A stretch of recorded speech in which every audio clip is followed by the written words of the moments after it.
마태복음 9장 9절에서 26절까지 우리 한 절씩 교독하고 마지막 절 함께 읽습니다.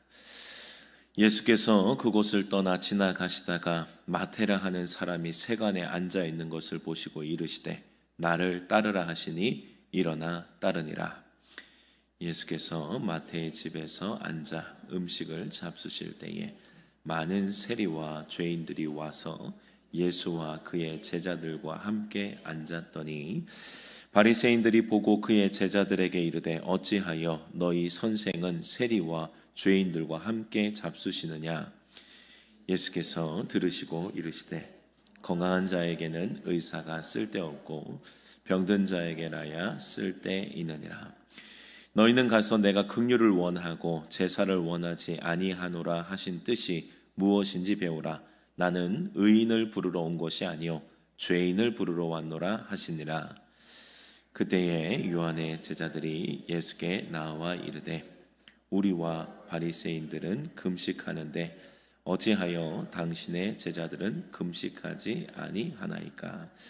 예수께서 그들에게 이르시되 혼인집 손님들이 신랑과 함께 있을 동안에 슬퍼할 수 있느냐.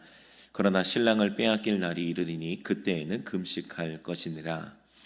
생배 조각을 낡은 옷에 붙이는 자가 없나니 이는 기운 것이요 그 옷을 당겨 헤어짐이 더하게 됨이요 새 포도주를 낡은 가죽 부대에 넣지 아니하나니 그렇게 하면 부대가 터져 포도주도 쏟아지고 부대도 버리게 됨이라.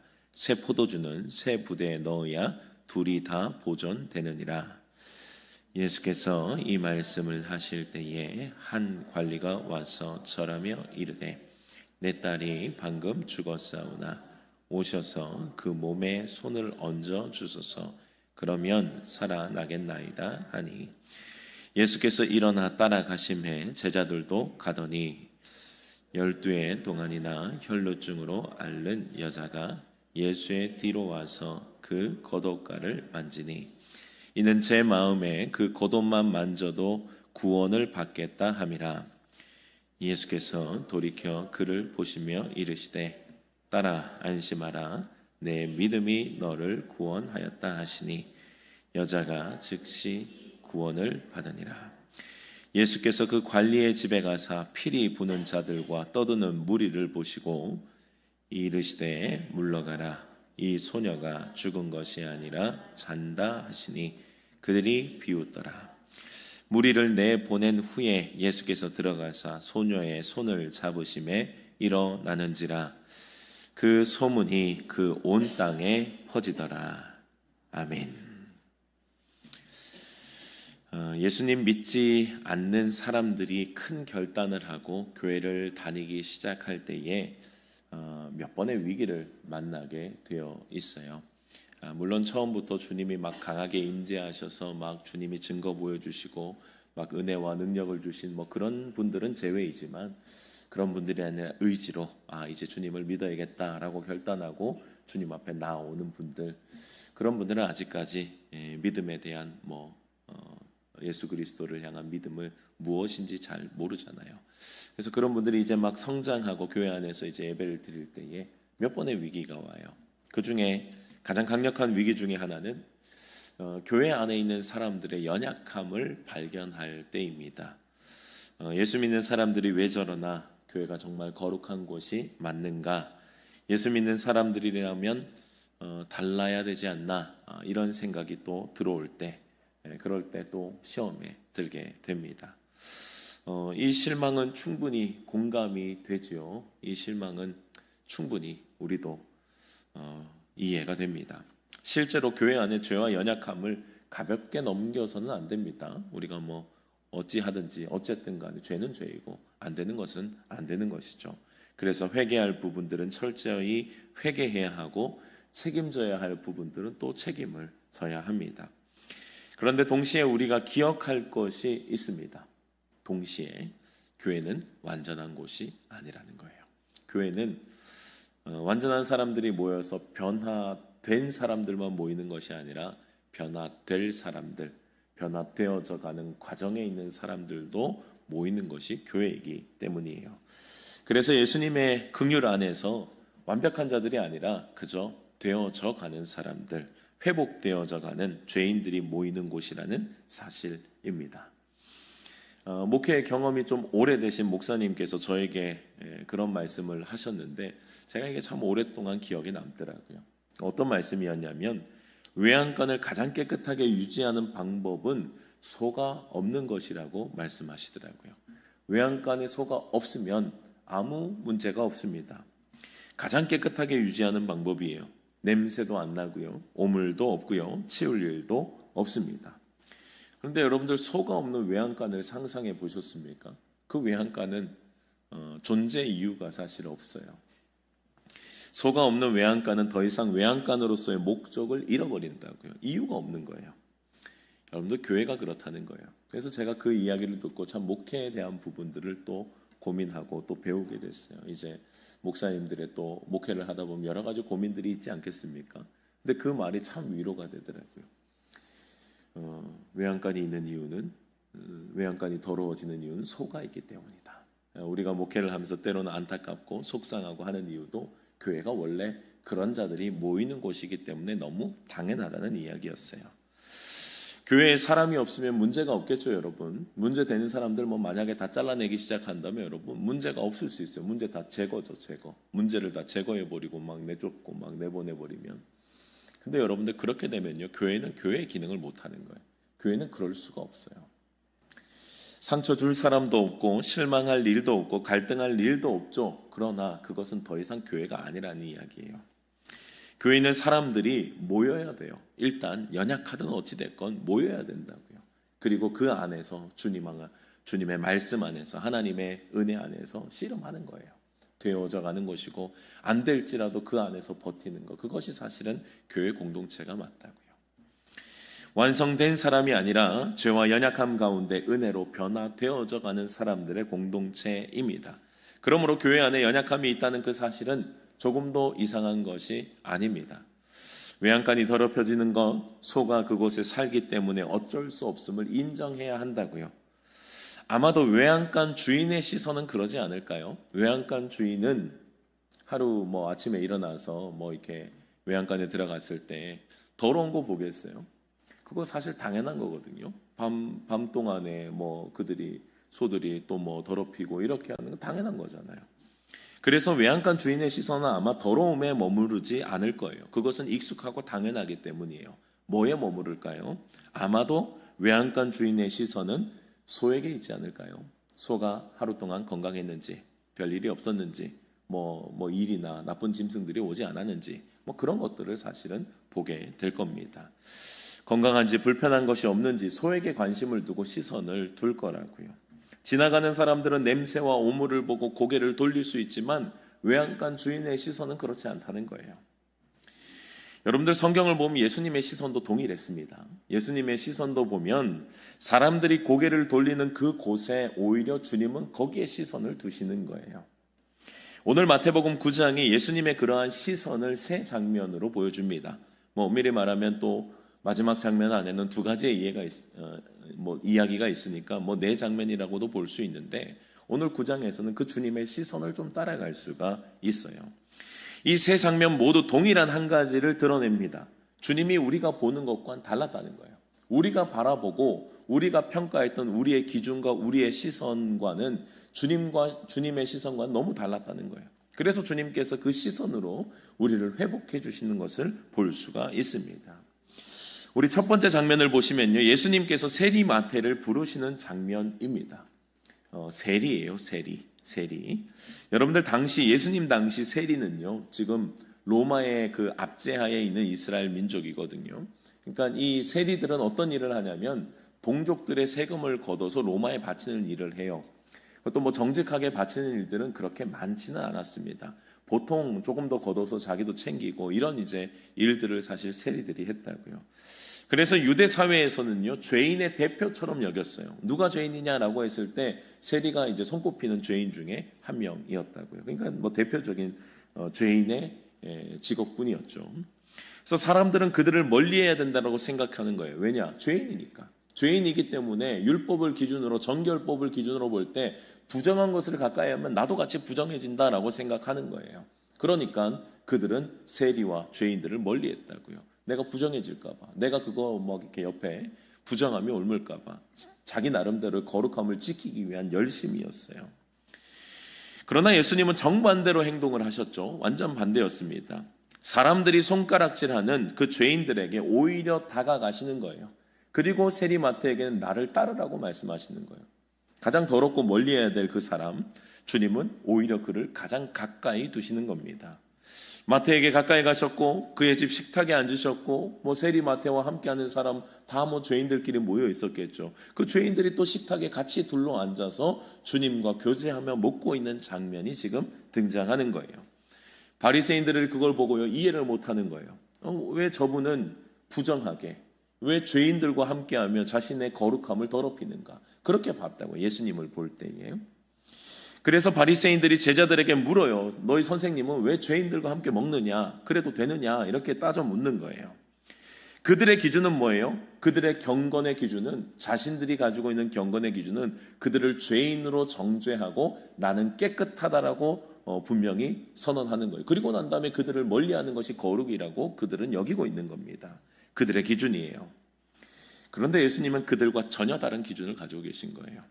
먼저는 마태복음, 마가복음, 누가복음 모든 공간복음서에서 보면요 예수님이 동일하게 하셨던 말씀이 있어요. 오늘 본문의 말씀이 그대로 등장하거든요. 그래서 예수님이 동일하게 하셨던 말씀, 나는 의인을 부르러 온 것이 아니라는 거예요. 나는 죄인을 부르러 왔다. 그리고 이제 누가복음에서 죄인을 불러 회개시키러 왔다라고 주님이 말씀하고 계세요. 주님이 오신 목적이 뭐예요? 주님은 병든 자들을 위해 오신 거예요. 건강한 자에게는 의사가 쓸데없는 겁니다.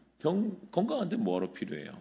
그런데 병들고 아프고 힘든 자에게, 죄인들에게는 의사가 필요하듯이 주님이 필요하다라고 주님 말씀하시는 거예요. 그리고 그들에게 다가가시는 거라고요. 죄인들을 회개시켜 하나님 나라에 합당한 사람으로 만들어 가시기 위해 이 땅에 오신 거예요. 뭐 그렇다고 해서 죄인들을 너희 죄 없다라고 말씀하시지 않아요. 그들을 변화시키고 그들을 회개시키고 하나님 나라에 합당한 사람으로 만들어 가시기 위해서 주님이 이 땅에 오셨다고요.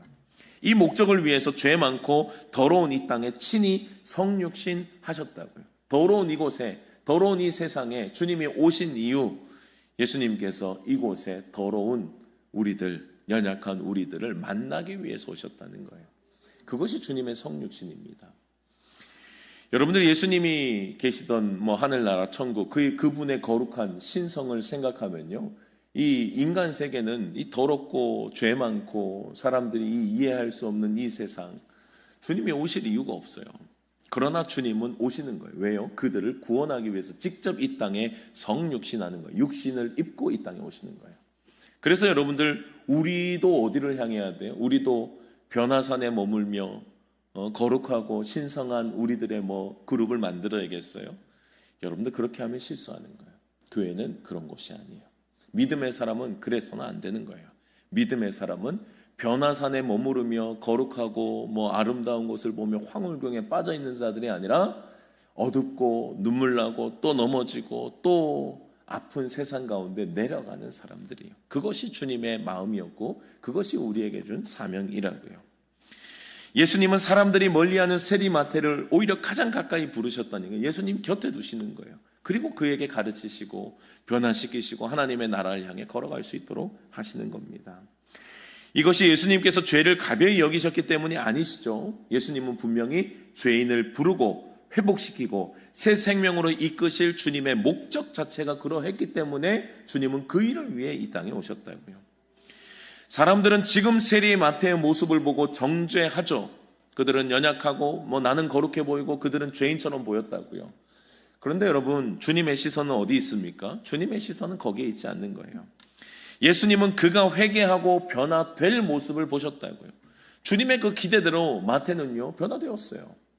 나중에 제자들이 그러했던 것처럼 이제 사도 요한 외에는 전부 다 순교한 것으로 알려지잖아요. 그래서 성령의 충만함을 받고 마태도 자신의 몫을 다하며 주님의 나라를 위해서 죽으러 달려갔던 사람, 그리고 순교했던 사람이 마태입니다. 사람들이 볼 때 죄인이고 가망 없는 사람이었어요. 그러나 주님이 볼 때는 충분했습니다. 주님이 볼 때, 주님의 기준으로는 그는 주님과 함께 주님의 일을 할 수 있는 사람이었어요. 예수님께서 바리새인들을 책망하신 이유는 이런 이유입니다. 내가 긍휼을 원하고 제사를 원하지 아니하노라 말씀하신 것은요, 여러분들 제사는요 원래 주님을 향한 중심이 먼저예요. 그것을 제사로 표현하는 거예요. 예배로 표현하는 거라고요. 그런데 그 마음을 놓고 오면 안 돼요. 중심을 놓고 오면 안 된다고요.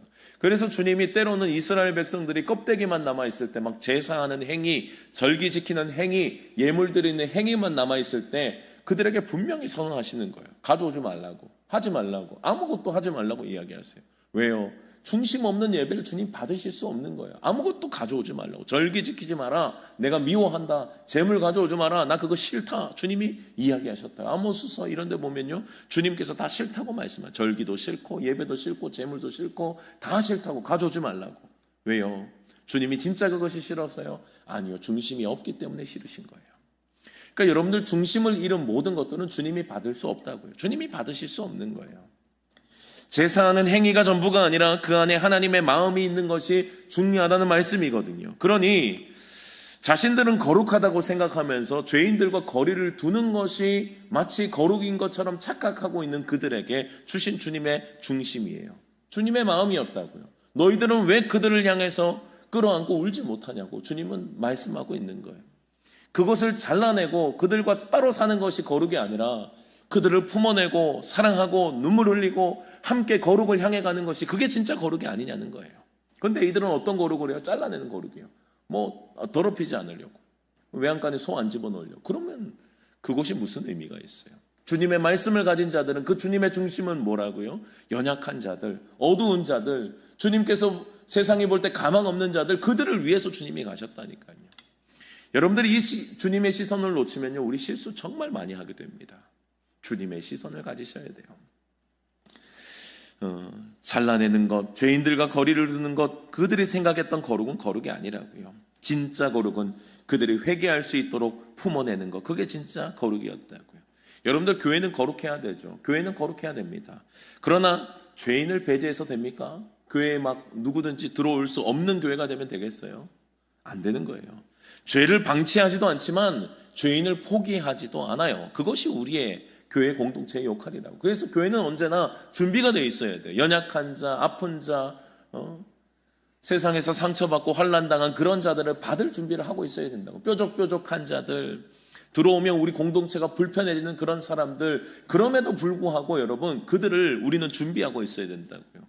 그들이 왔을 때 불편하고 힘들고 공동체 깨는 것처럼 여겨지면 여러분, 이미 우리는 공동체의 힘을 잃은 거예요. 우리 교회의 목적을 잃어버린 거라고요. 그들이 와야 돼요. 그들이 와서 우리는 그들을 품어낼 힘이 있어야 돼요. 그들에게서 뭐 영향을 받고 아프다는 얘기는 뭐예요? 우리 공동체가 준비가 안 됐다는 이야기예요. 그 품을 준비가 돼야죠. 그것이 주님께서 말씀하신 진짜 거룩인데, 우리가 있는 진짜 목적이고 예수님께서 이 땅에 오신 진짜 이유인데, 주님의 시선을 가져야 된다고요. 이러한 주님의 기준이 있었기에 여러분들, 누가 은혜를 받았습니까? 사실은 여러분들 아니에요. 사실은 나 아닙니까, 여러분? 여러분들 사실은 주님께서 나를 기다려주지 않고 나를 만약에 정죄하시기만 하셨다면 여러분들은 자신이 있으세요? 율법의 기준 앞에? 저는 자신이 하나도 없어요. 저는 분명히 만약에 이 바리새인들과 같은 율법의 잣대였다면 저는 철저하게 버려졌을 겁니다. 그런데 주님은 포기하지 않으시고 찾아와 주셨어요.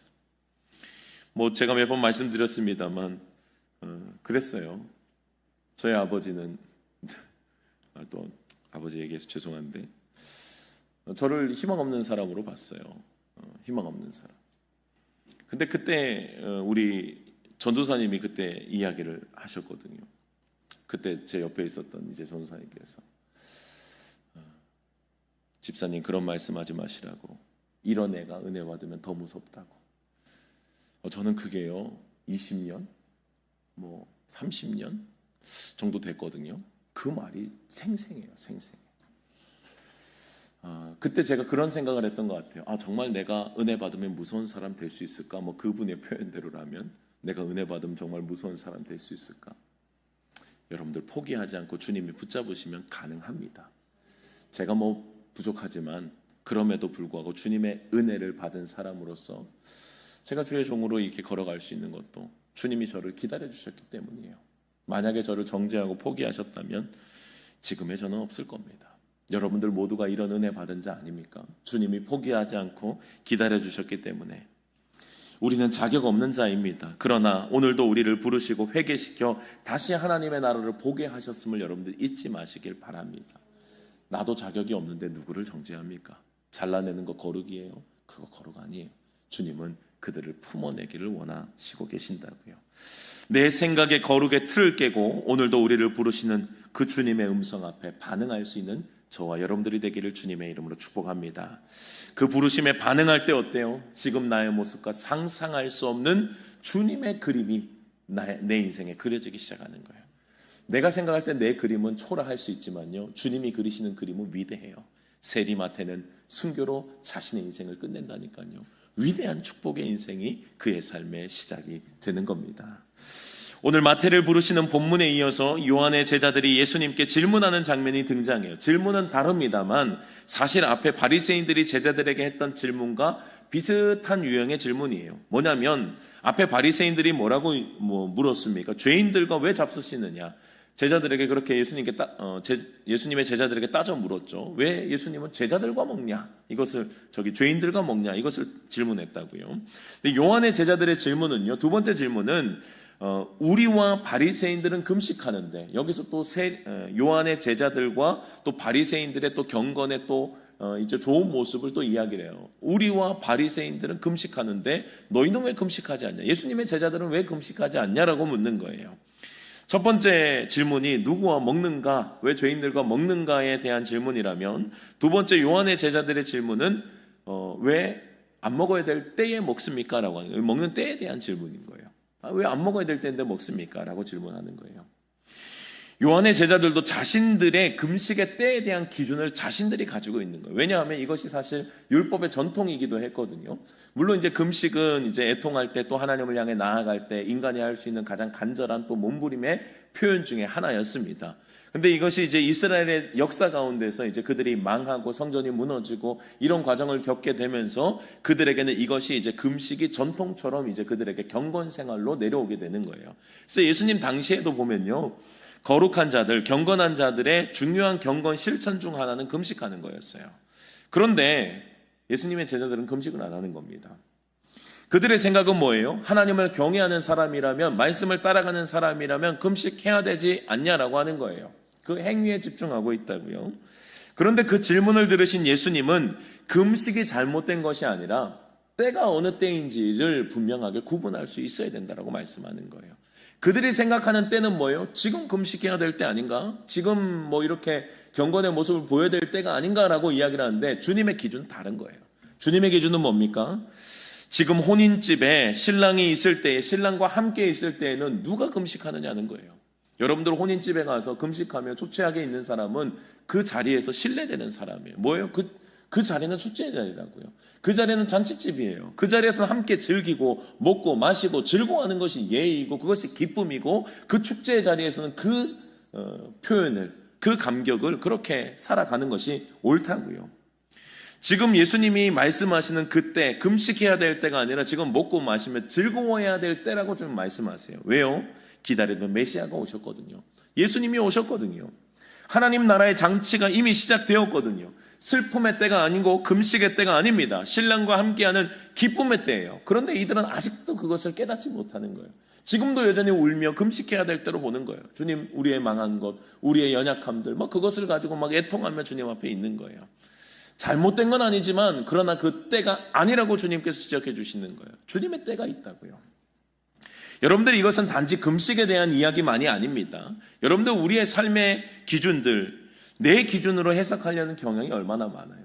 그러니까 내 감정이 기쁘면 기쁜 거고 내 감정이 슬프면 슬픈 거예요. 지금 상황이 평안하게 느껴지면 평안한 것이고 두려우면 위기라고 생각하는 겁니다. 여러분들이 이 내 감정과 상황이 뭐가 돼요? 기준이 된다고요. 내 감정과 상황. 근데 여러분들, 여기서 우리는 그리스도인들은 한 걸음 더 나아갈 수 있어야 돼요. 우리의 삶은 분명히 주님의 말씀 안에서 해석돼야 된다고. 그래서 내가 아무리 평안하다고 우겨도요, 여러분, 평안하지 않을 수 있어요. 여러분들 우리가 흔히 기독교 교회 다니는 사람들의 복이 사실 물질적인 복도 많이 받고 자녀의 복을 많이 받고 이런 것들 사실 복이라고 이야기해요. 그게 복이 아닌 게 아니에요. 그런데 여러분들 만약에 보세요. 그 복이 내가 막 사업이 잘 되고 뭐가 형통하고 잘 돼가지고 너무 바빠서 이제 교회 다닐 시간이 없어요. 그러면 여러분들 그거 진짜 복이에요? 나는 평안한데요? 나는 좋은데요? 나는 이렇게 막 하나님께서 복을 주셔가지고 내 삶에 막 부귀가 넘치는데요? 근데 하나님 말씀의 기준으로 두면요, 그거 절대 복이 아니에요. 그건 뭐예요? 저주예요, 저주. 그것은 사실은 주님과 떨어지게 만드는 철저한 주님의 기준으로 봤을 땐 그건 정말 절망이에요. 막 어쩔 수 없는 바쁨에 막 둘러싸여가지고 막 처절하게 막 세상을 향해 나아가야 되는, 나는 막 기뻐요. 세상에서도 인정하고 막 잘 나가고 막 사람들을 볼 때 너 복 받았다 하고 막 좋아요. 근데 주님과는 멀어져요. 여러분들 이거 주님 기준으로 보면 철저한 이거 복이 아니에요. 그것을 복이라고 여기면 안 돼요. 하나님의 기준이 있다고요. 평안이 내 평안의 기준이 아니에요. 주님의 평안이 기준이라고요. 기준을 하나님께 두면요, 여러분들 전혀 다른 해석이 나오는 거예요. 그래서 여러분들 때로는 고통의 시간을 지나갈 때에도요, 여러분들 내가 생각할 때는 고통의 때예요. 고난의 때예요. 너무 힘든 시간이에요. 이상하죠, 여러분? 요셉의 형통이 어디서 형통이라고 말씀하신다고요? 감옥에서 형통이라고 말씀하신다고요. 그가 보디발의 집에 팔려갔대요. 그가 감옥에 들어갔대요. 그러나 성경은 계속해서 강조하는 게 뭐예요? 그가 하나님과 함께함으로 형통했다는 거예요. 이게 무슨 우리에게 형통이에요? 이게 무슨 말도 안 되는 이야기입니까? 그러나 주님을 기준으로 볼 때는 그거 형통인 거예요. 왜요? 그는 그 시간을 통해서 철저하게 꿈을 향해 다가가고 있는 거예요. 하나님의 꿈을 주님께서 연결해서 계속해서 그 꿈을 향해서 걸어가게 하시는 그 과정 가운데 있거든요. 그러니 그 고난이 뭐예요? 사실은 은혜의 자리라고요. 주님의 기준으로 볼 때는 형통의 자리요, 은혜의 자리요, 축복의 자리라는 겁니다.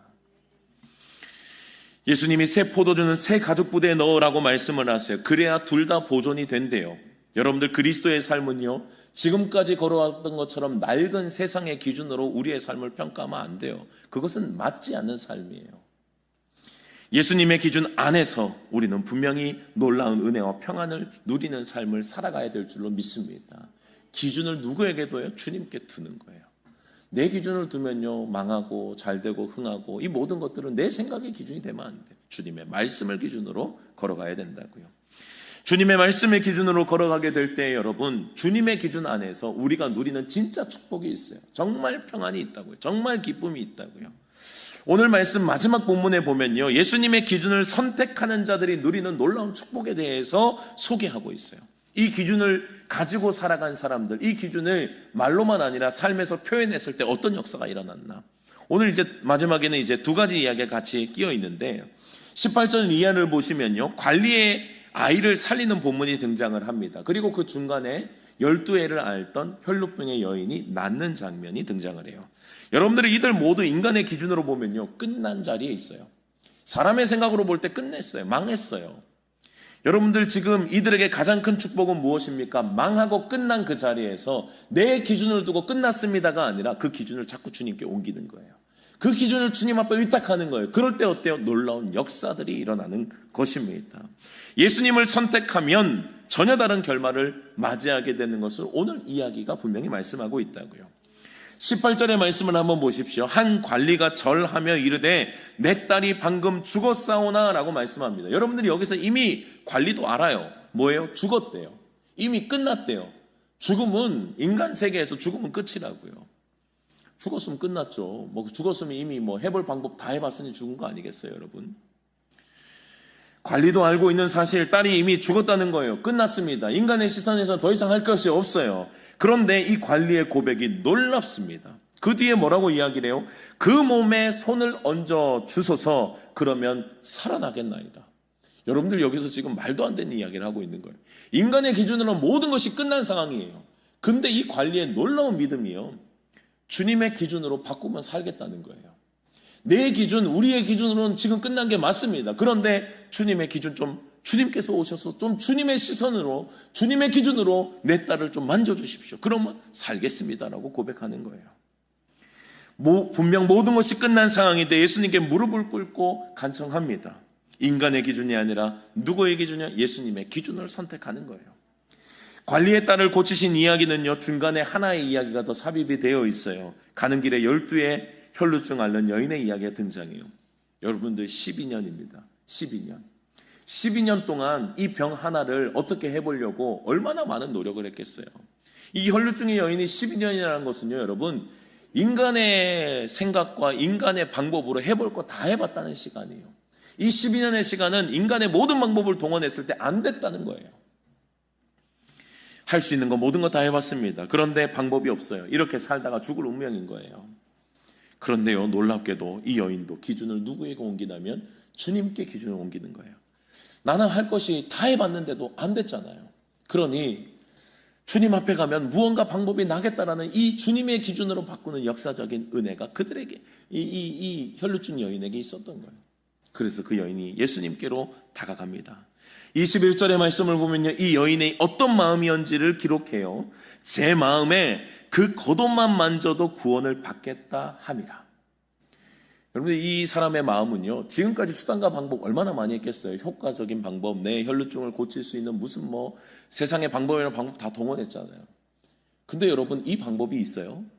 겉옷을 만지면 낫겠다는 방법이 있습니까? 이 말도 안 되는 방법이에요. 세상에 지금 좋은 것들 다 해봤는데 지금 겉옷 만지면 낫겠다면 그건 진작에 나았겠죠. 그런데 여러분, 이 여인의 믿음은 그렇지가 않았어요. 내 주님 앞에 나설 필요도 없는 거예요. 주님 앞에 나가서 고쳐주셔서 난 그렇게 안 해도 될 것 같다는 거예요. 그냥 예수님의 겉옷 한 번만 만져도 내가 낫겠습니다 라고 하는 이 믿음을 가지는 거예요. 지금까지 인간의 방법으로는 아무것도 할 수 없었지만 그녀의 선택, 예수님의 겉옷 만지면 내가 낫겠다는 믿음이 그에게 있는 거예요. 그 간절함으로 예수님의 겉옷을 만집니다. 여러분들, 예수님의 겉옷을 만졌던 수많은 사람들이 있어요. 이런 역사가 일어난 적이 없어요. 지나가면서 만지기도 하고, 예수님 그냥 옷만 만져요? 손도 만지고, 얼굴도 만지고, 다 만질 수 있다고, 지나가다 보면 다 부딪힌다고요. 그런데 이런 역사가 일어난 적이 없어요. 그런데 주님이 자신의 능력이 나간 것을 아는 거예요. 그리고 그 여인을 쳐다봅니다. 그리고 난 다음에 그 여인에게 선언하세요. 다른 사람들은 아무도 그 여인이 무슨 일을 했는지, 지금 무슨 일이 일어나는지 알지 못해요. 이것은 예수님만 알고 계신 거예요. 왜요? 그 기준을 예수님께로 옮겼기에, 시선을 주님께로 옮겼기에 주님의 능력이 그에게서 나갔거든요. 그리고 그에게 선언해 주십니다. 딸아, 안심하라. 내 믿음이 너를 구원하였느니라. 12년 동안 인간의 방법으로는 아무것도 못했어요. 그런데 여러분, 아무 상관도 없어 보이는 예수님의 겉옷 만지니 나아버렸습니다. 왜요? 시선을 주님께 옮겼기 때문이에요. 기준을 주님께 옮겼기 때문에. 인간의 방법으로는 안 됩니다, 할 수 없습니다. 그러나 그 기준을 내가 안 되는 것에 포기하는 것이 아니라 주님께 옮겨 놓을 때 주님의 시선, 주님의 기준에선 되는 거예요. 주님의 기준에는 넉넉하게 되죠. 그리고 그에게 선언해 주세요. 너의 믿음이 너를 구원했다고. 예수님께 기준을 바꿀 때에 여러분들 평생 해결하지 못했던 자신의 어두운 삶이 완전히 변화되었음을 믿으시기 바랍니다. 이게 기준을 바꾼 삶의 축복이에요. 기준을 바꾸면 주님의 기준에서는 기적이 일상처럼 일어난다고요. 주님께서 역사하시고 일으키시는 거예요. 예수님이 혈루증의 여인을 고치시고 관리 집에 들어갑니다. 그리고 그 집에 봤더니 피리 부는 자들, 그리고 떠드는 무리들이 있었습니다. 이 말인즉슨요, 장례식이 이미 진행되고 있는 거예요. 그곳에서 이미 인간적인 장례 절차가 진행이 되고 있는 겁니다. 이미 죽었으니 서로 떠들고 또 위로하면서 장례 절차가 진행되고 있는 거예요. 사실상 장례가 진행되었다라고 하는 것은 죽은 것이 확실하고 그리고 가망이 없다는 거예요. 근데 여러분, 예수님은 그들에게 말씀하시는 거예요. 물러가라. 이 소녀가 죽은 것이 아니라 잔다. 이것이 뭐예요? 주님 기준이에요. 주님 기준. 주님을 기준으로 할 때 주님은 그 소녀가 일어날 것을 보고 계시는 거예요. 자는 것으로 보고 계십니다. 만약에 관리가 주님께 맡기지 않았다면 이런 기적은 안 일어나요. 이 소녀는 아마 그냥 죽어서 장사되어서 묻혔을 거예요.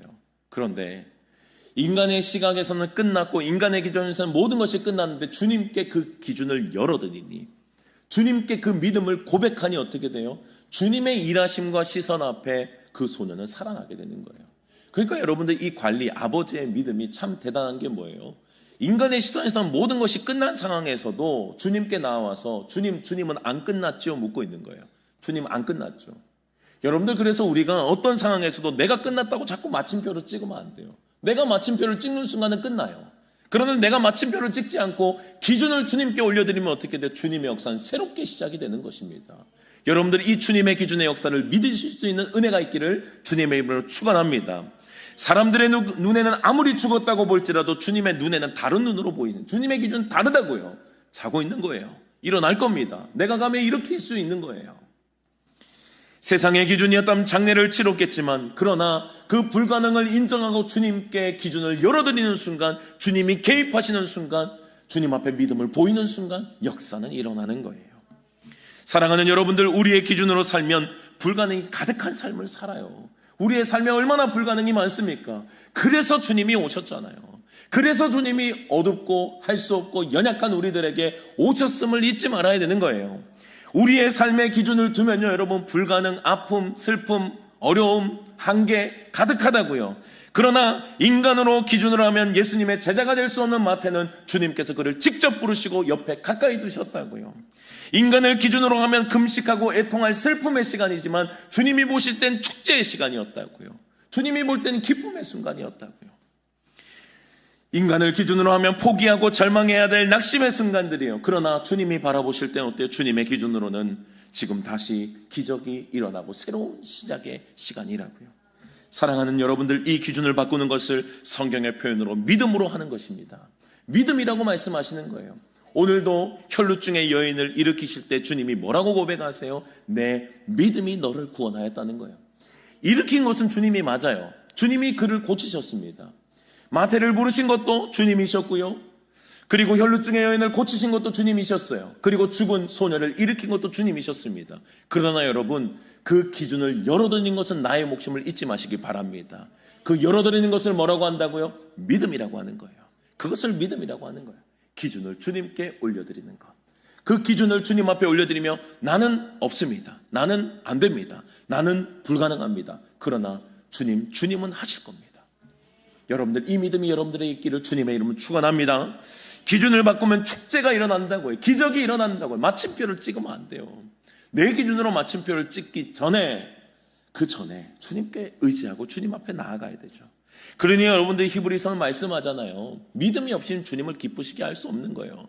세상의 기준으로 세상과 똑같은 방식으로 살아갈 거면 믿음의 사람이 아니라는 거예요, 여러분.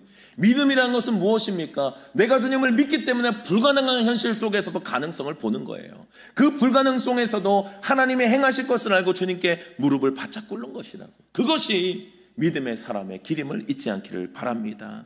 예수님은 혈루증 여인을 고치실 때에도 자신의 방법을 포기하고 예수님의 방법을 붙잡는 것을 보시고 믿음이 너를 구원하였다라고 말씀하십니다. 여러분들, 믿음은 현실 부정이 아닙니다. 아닐 거야 이거 아니에요. 믿음이 그게 아니에요. 현실 부정이 믿음이 아니에요. 믿음은 무엇입니까? 냉혹한 현실, 차가운 상황 속에서도요, 여전히 그때도 일하실 주님을 바라보는 거예요. 그 주님을 바라보는 것을 믿음이라고 한다고요. 상황 다 인정해요. 안 됐어요. 망했어요. 맞아요. 망했습니다. 끝났어요. 그러나 나는 희망이 있는 거예요. 왜요? 주님의 기준으로 바꾸면 주님이 일하실 거니까. 주님께 불가능이 있습니까, 여러분? 주님께 안 되는 것이 있어요? 여러분들, 주님은 말씀 하나로 모든 세상을 창조하신 분입니다. 그분 앞에 갔을 때 불가능이 있냐고요. 우리가 때로는 기도 안 들어주시고 내 말에 응답해 주지 않으실 때, 여러분들, 우리 속상해서 그런 이야기 하잖아요. 능력의 주님 도대체 어디 있냐고. 잘 생각해 보세요, 여러분. 주님이 능력이 없어서 그러신지. 주님이 능력이 없는 것이 아니에요. 때로는 주님의 때를 기다려야 되고요. 주님의 기준 안에서 주님이 일하실 주님의 시간이 있는 거예요. 주님께 맡기고 주님을 의지할 때, 내가 기도하며 주님 앞에 믿음으로 나의 삶의 기준이 아니라 주님의 기준을 열어놓을 때 주님은 내 삶에 반드시 역사하실 것입니다. 믿음의 역사는 일어납니다. 내가 대단한 것이 아니라 내가 믿는 주님의 역사가 능력으로 일어날 거라고요. 예수님을 기준으로 문제는 풀리기 시작해요. 그리스도인들이 여러분들 믿음 포기하면 다 포기한 거예요.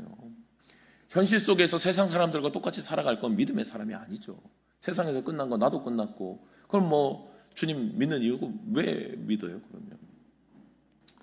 여러분들, 우리 세종교회가 걸어오면서 우리 11주년을 이제 맞이하고 이제 또 다른 11년을 우리가 걸어가고 있지만, 세종교회가 참 위기들이 많았고요. 어려움들이 참 많았어요. 사실 세상을 기준으로 했을 때는 진짜 몇 번 문을 닫아도 문을 닫아야 될 교회였어요. 근데 주님 그때마다 감사하게 우리 성도님들 함께 주님 앞에 부르짖고 주님의 뜻을 물을 때, 물론 저는 문을 닫는 것이 그것이 망했다라는 생각은 가지지 않아요. 그래서 항상 담대하게 걸어갑니다만, 그러나 주님은 우리가 끝나고 상황이 주님 우리는 힘이 없습니다. 주님은 우리는 할 수 있는 방법 다 썼습니다. 그리고 주님 앞에 기도하며 우리가 주님을 붙잡을 때 주님은 다시 방법을 내시더라고요. 주님은 감사하게도 다시 일어날 힘을 주셨어요. 주님이 일으키신 것을 보면요, 여러분 참 신기해요. 주님이 일으키신 우리 세종교회 또 이제 증거들을 보면요, 그냥 더 넘치게 아니에요. 더 넘치게가 아니라 딱 원점으로 돌려놓으셨어요. 딱 원점으로. 그러니까 잘 된 것도 아니고 안 된 것도 아니고 이제 다시 시작할 수 있는 딱 원점으로 돌려놓으시는 거예요. 제가 그걸 보면서 참 하나님의 역사 가운데서 주님 또 다시 걸어가라고 하시는군요. 알겠습니다, 주님. 순종하고 또 걸어가게 돼요. 여러분들 우리의 인생은 어떻습니까? 망했다고 하고 내가 마침표를 찍으면 망해요. 근데 그때 주님께 기준과 시선을 올려드리면 다른 역사가 일어날 거예요. 사랑하는 여러분들, 믿음의 사람의 길은 그 선택이에요. 나의 믿음을 주님께 올려드리며 나의 기준에선 끝난 건 맞고 세상의 기준에선 끝난 게 맞지만, 절망이 맞지만, 낙심이 맞지만, 그러나 주님이 방법이 있음을 믿는 거예요. 기적은 그때 일어나게 될 것입니다. 아무것도 이루어지지 않을지라도 여러분들 믿음을 끝까지 붙잡을 수 있는 믿음의 성도님들 되시기를 주님의 이름으로 축복합니다. 때로는 더딜 때가 있어요. 12년이 걸릴 때가 있다니까요. 여러분들, 그러나 믿음의 사람들은 그때까지도 내려놓는 거예요. 그때도 내 때가 아니에요. 내가 볼 때 주님 지금 안 도와주시면 저 죽습니다 하죠. 그런데 여러분, 주님의 때는 아니라는 거예요. 주님의 때는 때로는 그것을 더 통과하게 하실 때가 있어요. 그래서 거기까지도 주님 앞에 기준을 옮겨 놓아야 합니다. 사랑하는 여러분들, 하나님의 때 하나님이 역사하심을 믿으시기 바랍니다. 주님을 바라볼 때 믿음을 고백하는 자들에게 주님께 그 환경을 열어드린 자들은 반드시 이 은혜를 경험하게 될 것입니다. 주님 안에만 소망이 있습니다. 예수 그리스도 안에 소망이 있고 생명이 있음을 믿고 끝까지 믿음으로 승리하는 세종의 모든 성도님들 되시기를 주님의 이름으로 축원합니다. 주님 안에 소망이 있음을 우리는 확신합니다. 내 기준의 모든 잣대를 내려놓을 수 있도록 주님 도와주시고, 내 기준에 마침표를 찍는 삶이 아니라 하나님의 기준으로 열어드리는 믿음의 삶을 살아갈 수 있도록 은혜 베풀어 주시옵소서. 내가 불가능하고 할 수 없을 때 주님은 주님의 기준에서는 잔다라고 말씀하셨습니다. 관리의 눈에, 사람들의 눈에는 죽은 것이지만, 그러나 12년 동안 아무것도 할 수 없었지만, 사람들의 눈에 보이기엔 세리마태이지만, 그러나 주님의 시선에는 다시 일으키고 다시 하나님의 역사로 걸어갈, 하나님께서 살리실 주님의 축복의 기대의 역사가 그 안에 있었음을 보게 됩니다. 주님, 우리의 삶이 주님의 기준에서 열어지는 삶이 되게 하여 주시옵소서. 인간의 기준으로 제한되는 삶이 아니라 믿음으로 주님의 역사를 열어두고 걸어가는 모든 삶 가운데 하나님의 일하심을 경험할 수 있는 축복의 세종의 모든 성도님들 되시도록 주님 역사하여 주시옵소서. 한 주간도 살아가는 우리의 삶의 자리들, 때로는 답답함이 있고 연약함이 있고 불가능이 있습니다. 그때 주님을 의지할 수 있는 믿음의 백성들이 되게 해주시옵소서. 믿음이 없이는 주님을 기쁘시게 할 수 없다라고 말씀하셨사오니 주님 우리에게 믿음을 더하여 주셔서 세상 사람들과 똑같은 기준으로 살지 않게 주님 도와주시고, 하늘을 바라보며 주님을 바라보며 믿음으로 승리하는 축복의 인생 되게 하여 주시옵소서. 한 주간도 살아갈 우리의 모든 삶의 자리들마다 주님을 의지할 때에 주님이 어떠한 역사를 일으키시는지 경험할 수 있도록 도와주시고, 기도하며 주님을 사모할 때 열어주시는 은혜로 더욱더 주님의 나라를 향해 힘차게 걸어가는 세종의 모든 성도님들 되시도록 축복하여 주시옵소서. 지금은 우리 주 예수 그리스도의 은혜와 하나님의 크신 사랑하심과 성령의 교통하심이 오늘도 주님을 바라보며 내 기준이 아니라 하나님을 기준으로 믿음으로 살기를 다짐하는 이 자리에 모인 모든 주의 사랑하는 성도님들 머리 위에, 가정과 직장과 자녀들 위에 주님께서 피로 값주시고 세우신 세종교회 위에 이제로부터 영원토록 함께 계시기를 간절히 축원하옵나이다. 아멘.